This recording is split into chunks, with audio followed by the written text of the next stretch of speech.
alcohol, tobacco, firearms.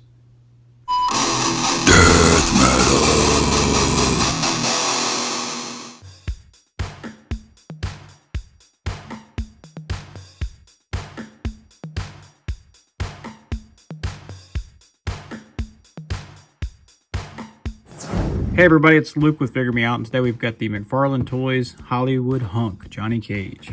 That's what the package says, that's not what I'm saying. Anyway, take a look at the packaging. Here's the side, there's the back, him holding the accessories there. There's the other side. On the bottom you got some barcode and some words, and on the top you got the Mortal Kombat logo.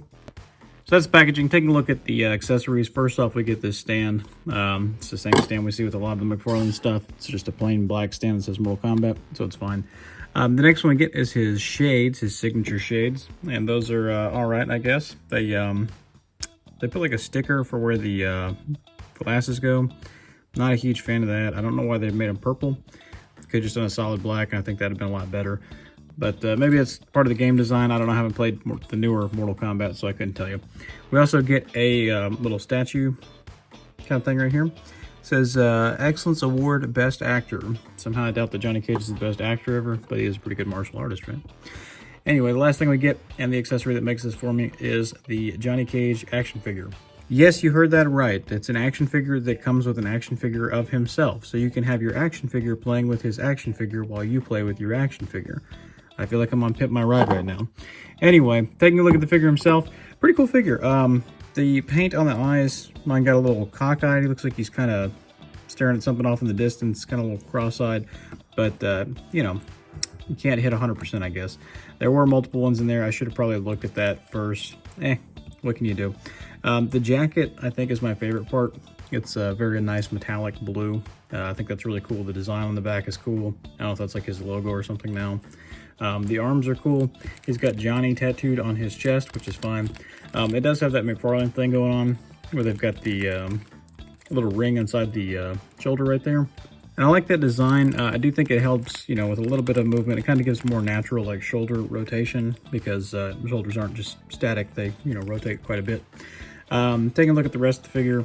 Like I said, paint's pretty good throughout. That McFarlane definitely doesn't skimp on the paint jobs, typically. Seems like they do a good job with that.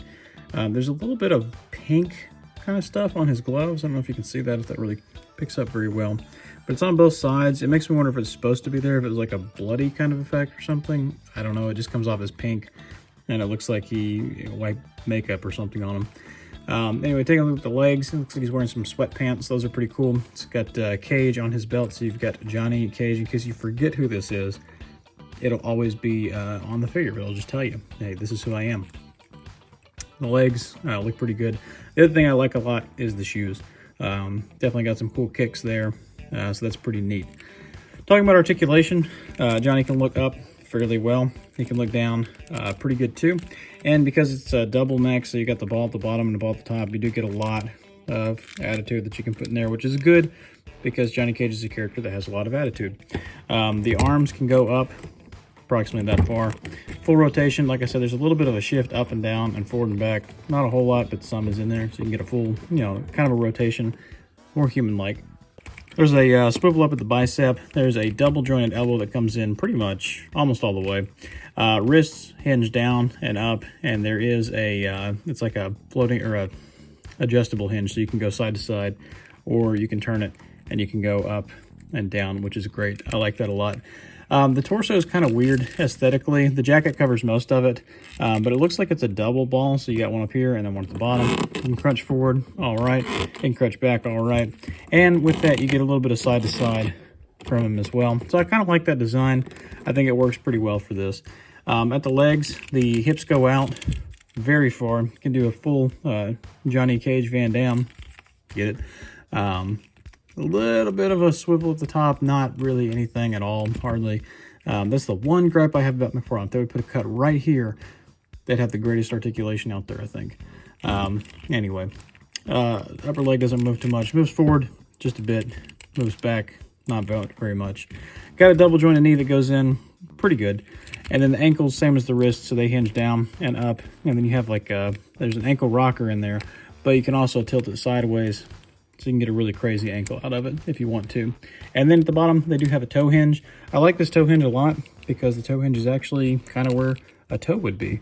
And it goes up, you know, a toe amount. So it's not actually like some crazy toe hinge like we normally get with the McFarlane stuff. This one's a little bit more than that one.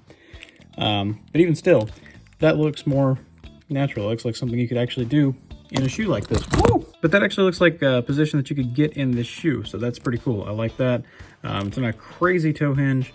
And it is in an appropriate place on the figure. One thing I forgot to mention was that there is actually a little bit of a groove sculpted by the hair there on both sides of the head. That's for the sunglasses, so whenever you put them on, they kind of sit nicely in place. You can kind of click them and you kind of feel when they're in place. Now again, my eyes got a little wonky on there. The sticker didn't get on all the way, but it does look good over the ears whenever you click it into that little detent that's there. For a size comparison, here he is next to a couple other McFarlane figures. We've got the Fortnite Skull Trooper and then the clear variant of Sub-Zero, released last year, I think. For another comparison to some other McFarlane toys, we've got the Johnny Silverhand from Cyberpunk 2099, and then we also have the Night King from Game of Thrones. For a size comparison against a few different 7-inch scale type offerings, we've got the NECA Michael Myers and then the Diamond Select Man in Black from Westworld. And I think he scales pretty well there. I feel like Johnny's kind of a tall guy, but I feel like Michael is just a behemoth of a person. So the Man in Black is a little bit shorter than both, and you can see it's dun dun dun. So I think that scales well. Finally, here he is compared to some 6-inch scale figures, and you can see he's definitely a head taller than everybody. We've got the Jazzwares Fortnite Leviathan, Marvel Legends, just a Bucky Cat body. I think that's Union Jack. And then Shang-Chi from the newest Spider-Man wave. Shang-Chi here kind of looks like Liu Kang from that first video game. So you can kind of mess him together a little bit. He's definitely shorter than Johnny, but whenever you get him into a good fighting pose or something, it's not as noticeable. I'll have some pictures at the end where I've got him fighting, or in fighting poses, and it's not as noticeable, but here, just standing side by side, you can tell there's definitely a scale issue there. He's much shorter than Johnny. So that's it. That's the McFarlane Toys Johnny Cage from Mortal Kombat. Overall, I think it's a pretty cool figure. The accessories is really what makes it for me. Great accessories. I love the statue. I love the little action figure that he comes with. That's just great. The sunglasses, I could take or leave. They're a little fragile. The stickers weren't applied very well. Some pros on this guy. Really easy to stand. His feet are kind of big because of those big shoes. Makes him real easy to pose. He's a lot of fun to pose around. The sculpt is pretty good with that little smirk on his face. It's very Johnny Cage. So if you're a big fan of Johnny Cage or Mortal Kombat in general, I think you're probably going to like it. Some cons to it, some of the joints are a little noticeable, the wrists and the ankles and things specifically. I wish there was a thigh swivel because that'd make it a lot easier for posing.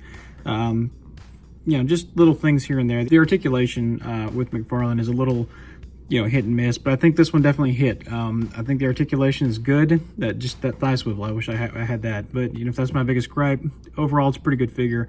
Like I said, if you like Johnny Cage, if you like Mortal Kombat, I think you're going to enjoy it. So what do you guys think? Hit like, hit subscribe, leave a comment down below. What do you guys think about this figure? Do you like the McFarlane Mortal Kombat line? Do you like their Fortnite line? What do you like from McFarlane? What don't you like? Leave that in a comment. Anyway, check me out over on Instagram, Luke_figuremeout at Instagram.com. I'm going to have some photos of this guy. And until we meet again, happy collecting.